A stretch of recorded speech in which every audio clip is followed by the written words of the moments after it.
It's Iain from RTO here. Welcome to the one-off album review, and I would say to date this is the most obscure thing that I have reviewed on this channel. I'm talking about an album called The Bloodied Sword by The Bloodied Sword. Came out, I think it was about 83, 84, something like that. And the people involved in it are Midge Ure Chris Cross from Ultravox and a poet called Maxwell Langdown. Now, how do I know about this one? Well, I'm going to put this down to my ex-wife. She had this album because she was a big Ultravox fan, and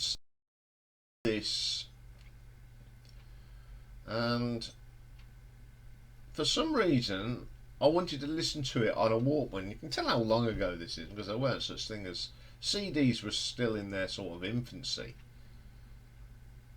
Although I'd got a CD player, I'd only still got a Walkman, and I used to like, whenever I went out for a walk somewhere, I'd like to listen to it. She'd got it on album, and it was like Friday. She'd had it for a long time by then. This was in the 90s. I was listening to this, and it was like frying bacon. Listening to that, so I put it on a cassette, and yeah, I sort of half got into it because the poem was really good. So I have got it in my collection, but it's not actually on the music one. It's on my audiobook one because it is more of a story. So there's no drums on this. The music is just impressionistic.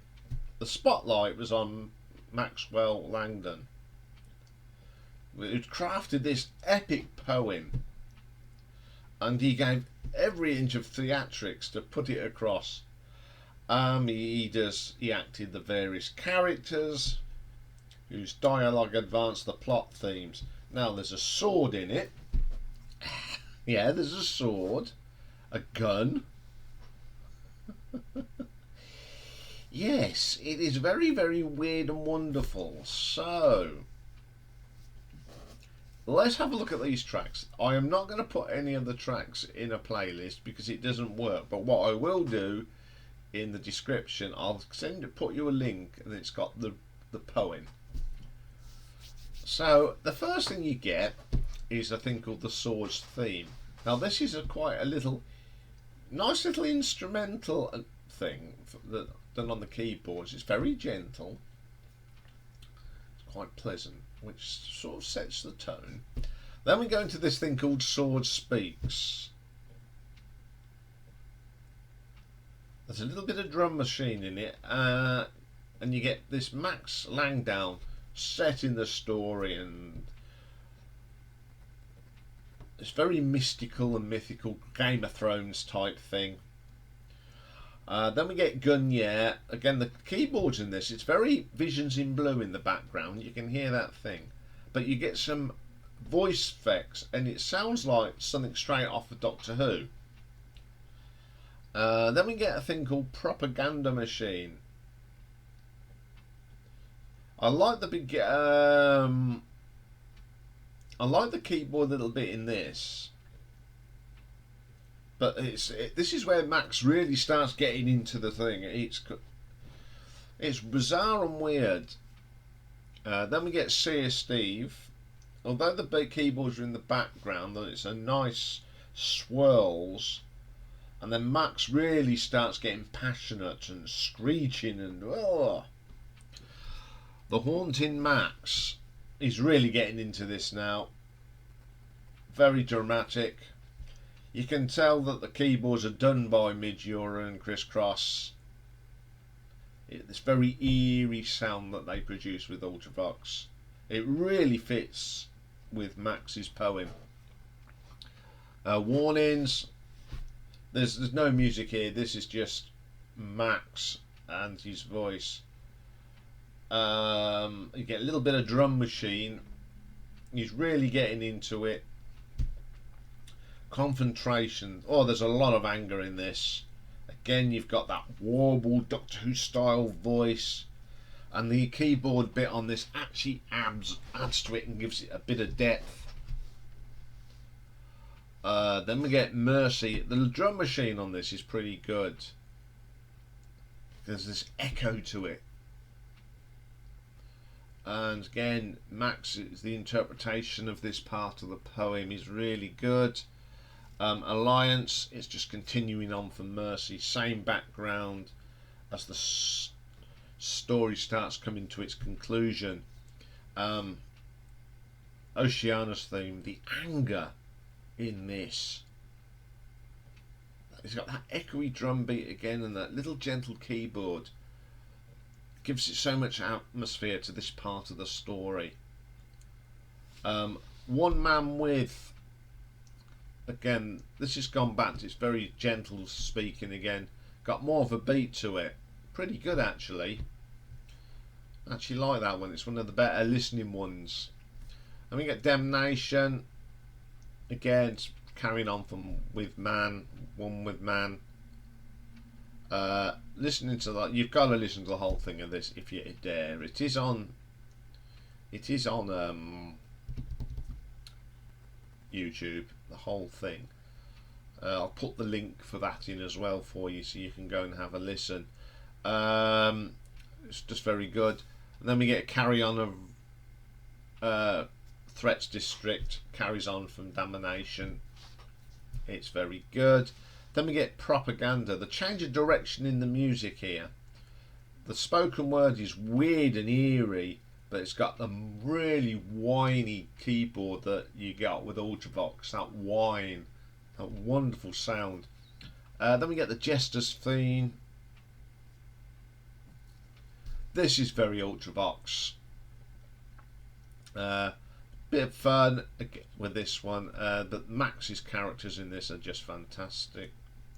The Pageant is just a continuation of the Jester's theme. Soliloquy, the music is really good in here. The keyboard sounds really good, and Max is just finishing off the story. And then we get the Swords theme, part 2. This is more Midge and Chris. It's gentle, dramatic, some really nice keyboards in this. That's probably the best, my favourite bit of the music on the album. Okay, I get this is not everybody's taste, but if you like mystical poetry, Lord of the Rings, Game of Thrones type thing, yeah, you're gonna like this. And having Chris Cross and Midge Ure involved, they're very good at that eerie background music. It's a bit of a coup for Max to get this in. The music that gives it this poem atmosphere. If you just heard the poem as it is and him reading it, I think it'd be quite boring. But because you've got this background, it really does give it that little extra edge. Do I listen to this a lot? No, I don't. You have to be in the mood.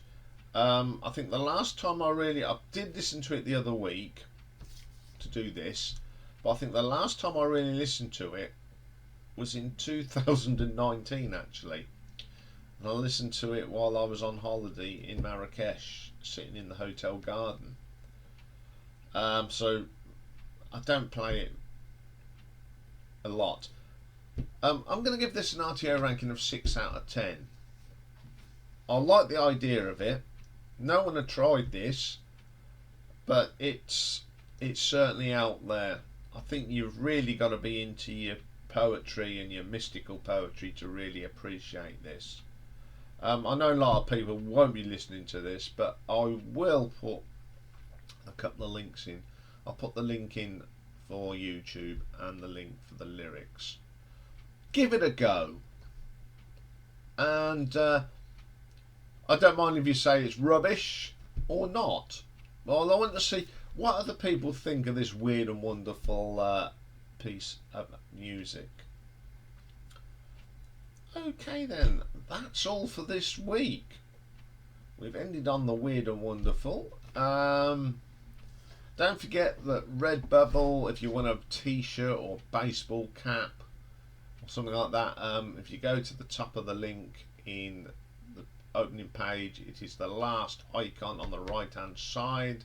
Go and check out the wonderful merchandise that I've put together for you guys, and I'll be back on Monday where we have got